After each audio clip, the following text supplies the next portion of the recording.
Ngayong umaga, ngayong linggo, ipinagdiriwang po natin ang pagtatampok sa krus. Ang liturhiya na ating pinagdinilayan ngayon ay pumupunto sa isang napakalalim na katotohanan ng ating pananampalataya. Tila ba tinuturuan tayo na bigyan ng pagpapahalaga yung instrumento ng kapahiyaan ng ating Panginoong Jesucristo.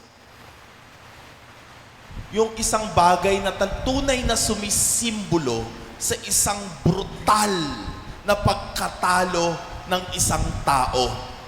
Alam niyo po, sa panahon ng ating Panginoong Jesucristo, kapag ikaw ay pinarusahan sa pamamagitan ng kamatayan sa krus, ibig sabihin, ikaw ay isa sa pinaka-terribling kriminal. Naka-reserve yung kamatayan na yun para sa iyo. Ito yung isa sa pinaka-dehumanizing punishment. It is a punishment made in public. Imagine, ikaw ay nakabayubay sa krus, walang saplot. Lahat ng daraan, kitang-kita yung bagay na iyong tinatago. Pero wala nang halaga sa iyo yun. Bakit? Sa iyong pagkakapako doon, ang iyong kinakailangang pagtuunan ay kung paano habulin ang iyong hininga. Kaya bukod sa nakakahiya, talagang nakakamatay. Mga kapatid, it was a public scandal. Pero ang ating Panginoong Jesucristo tinanggap yun. Kahit hindi siya kriminal, kahit hindi siya guilty, kahit wala siyang kasalanan, He has accepted that form of punishment to show God's love, the nobility of God's love. Bakit? Ang krus ay isang konkretong pagpapatotoo kung ano ba ang uri ng pag-ibig na ibinigay ng Diyos sa atin. At ang krus ay naging mahalaga, naging maluwalhati dahil kay Kristo. Una, siya ay simbolo ng condemnation, hanggang sa ang krus dahil kay Kristo ay naging simbolo ng kaligtasan. Once a symbol of condemnation, but because of Jesus' love for humanity, it became a clear proof of salvation.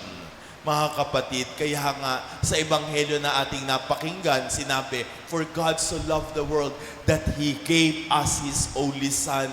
At hindi lang ibinigay ang kanyang anak ibinigay ang buhay para sa mundo na minahal ng kanyang Ama. Ngayon, ipinapaalala sa atin mga kapatid, na tayo po sa unang pagbasa, niimbitahan tayong tumingin doon sa kamangamanghang ginawa ng ating Diyos, na kung saan siya ay yung Diyos na kayang magbigay ng kapatawaran. Siya yung Diyos sa kung saan hindi hahayaan na kahit anong kapahiyaan ang lumamon sa ating buhay dahil sa kanyang kamatayan. Siya na mismo ang yumakap doon sa kapangyarihan ng kamatayan para tayo ay mabuhay. Ito yung sentro ng ating pananampalataya. O sabihin natin, yung kabalintunaan ng ating pananampalataya. Mahagip natin sa unang pagbasa. Ang bayang Israel, matigas ang ulo ng mga ito, no?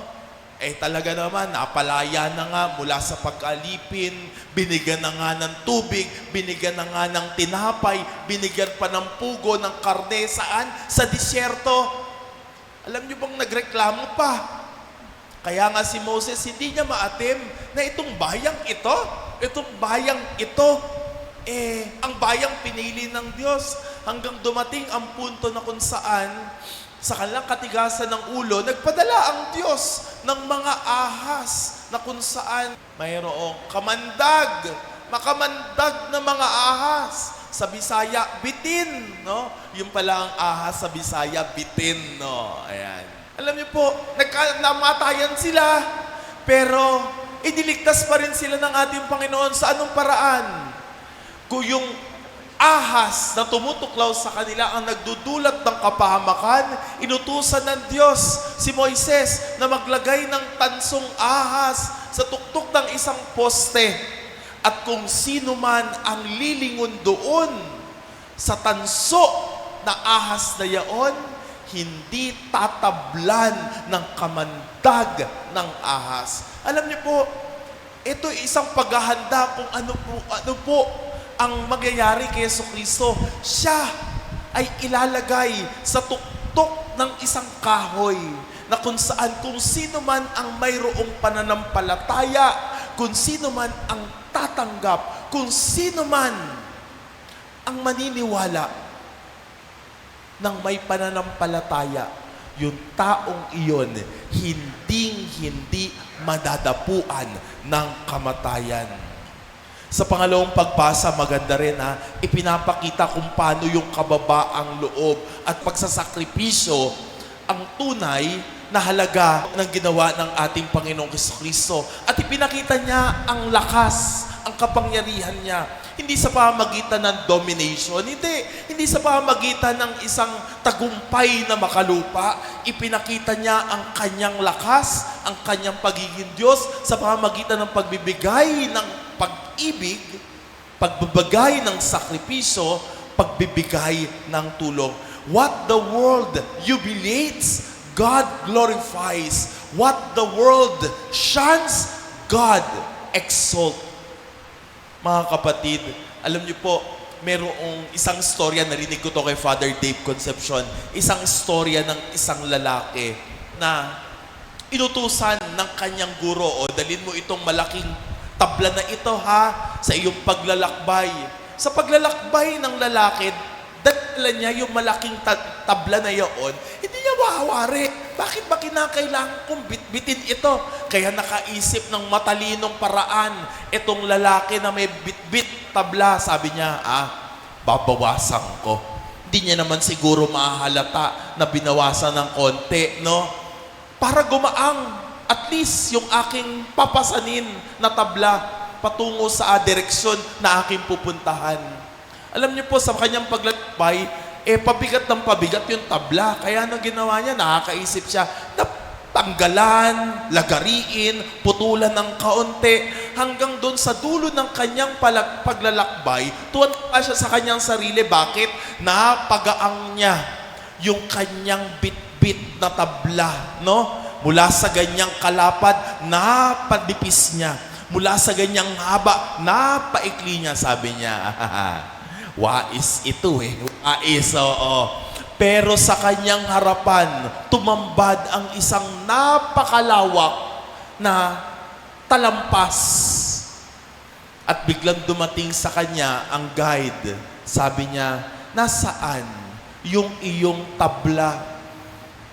Nagmamaang-maangan siya, hindi, naputol hindi ko nabitbit Sabi niya, alam mo ba na yung tabla na pinadala ko sa'yo ay yung tabla na gagamitin mo bilang tulay para ikaw ay tumawid mula dito patungong kabila. My dear brothers and sisters, how many times in our life na kung saan we regret, we despise crosses in our life, thinking na itong mga bagay na ito, kung hindi man hirap, ito ay isang napakalaking kaparusahan na binibigay ng Diyos, only realizing at the end that that is the very means na kung saan tayo ay tatawid patungong kabila.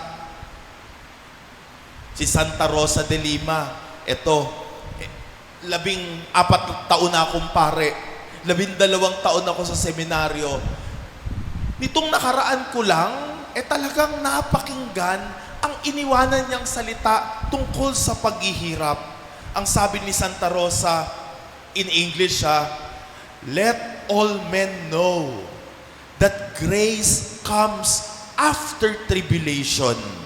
Let them know that without burden of affliction, it is impossible to reach the height of grace. Let them know that the gift of grace increases as the struggles increases. This is the only true stairway to heaven. And without the cross, wala yung krus, wala yung nagpapahirap sa atin, they can find no road. Walang makakasumpong, walang makakatagpo ng paraan para maakyat ang kaluwalhatian ng Diyos. Imagine. That's why today, the church is telling us, mayroong dahilan kung bakit mayroong krus ang ating buhay. Ano-ano yung mga krus ng buhay natin? Hindi yung kwintas na sinasabit mo sa leeg mo. Hindi yan. Maaaring ang krus mo yung asawa. Maaaring yung krus mo ay yung mga anak. Maaaring ang krus mo ay yung mga magulang. Maaaring ang krus mo yung boss mo.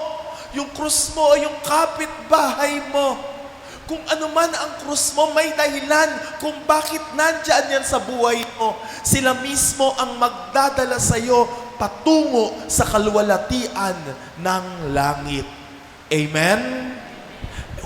Huling kwento, ito, napakaganda na ito. Ito ay nangyari mga 2001, panahon ng pandemic, no? Kung nanonood po kayo ng America's Got Talent, nanonood po kayo noon, merong isang contestant na babae, no? Naglakad sa gitna ng naglakad doon sa gitna ng stage. Ang pangalan niya, nagpakilala siya, ang pangalan niya ay Jane. Pero mas pag siya ay kumakanta daw, ang pangalan niya ay Night Birdie. Medyo payat na babae, kaya nung tinanong siya ng isang host, musta ka na? Ano ang iyong trabaho? What do you do for a living? Ang sagot ng babae, hindi na ako nagtatrabaho. Medyo mahaba-haba ang panahon na kasi I am dealing with cancer. At ikinwento niya na meron daw siyang cancer sa baga, na kumalat na doon sa gulugod. At ngayon, meron siya ngayong cancer, kumalat na rin sa kanyang liver.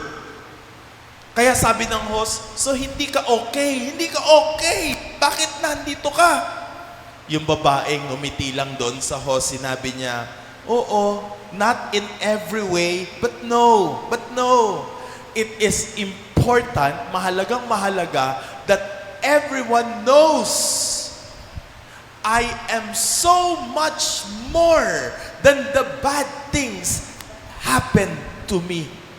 Masigit pa ako doon sa mga pangit na mga bagay na nangyayari sa buhay ko. At siya ay pinakanta na doon sa competition na yun.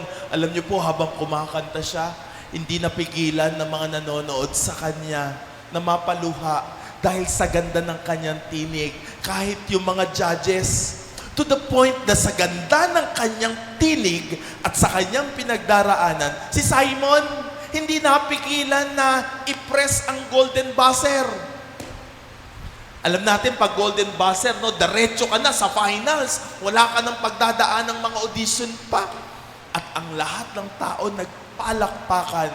Somehow that woman deserves really that golden buzzer. Pero alam niyo po, pagkatapos nun, in-interview siya, nagbigay pa siya ng mga ilang mga salita. Sabi niya, you know, you cannot wait until life isn't hard anymore before you decide to be happy. Ganda nun! Ang ganda nun!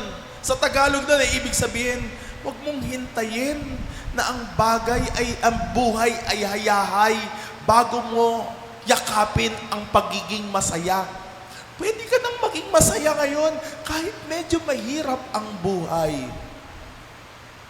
Naintindihan po natin? And that word really inspired a lot of people. Ito yung pinakamagandang binitawan niyang salita. Sabi niya, I have only 2% of survival. But 2% is not 0%. 2% is still something. And I wish people know how amazing it is. Galing, no? Minsan, tayo, nakafocus tayo doon sa kung ano ang wala tayo. Not realizing that even the little that we have is worth celebrating.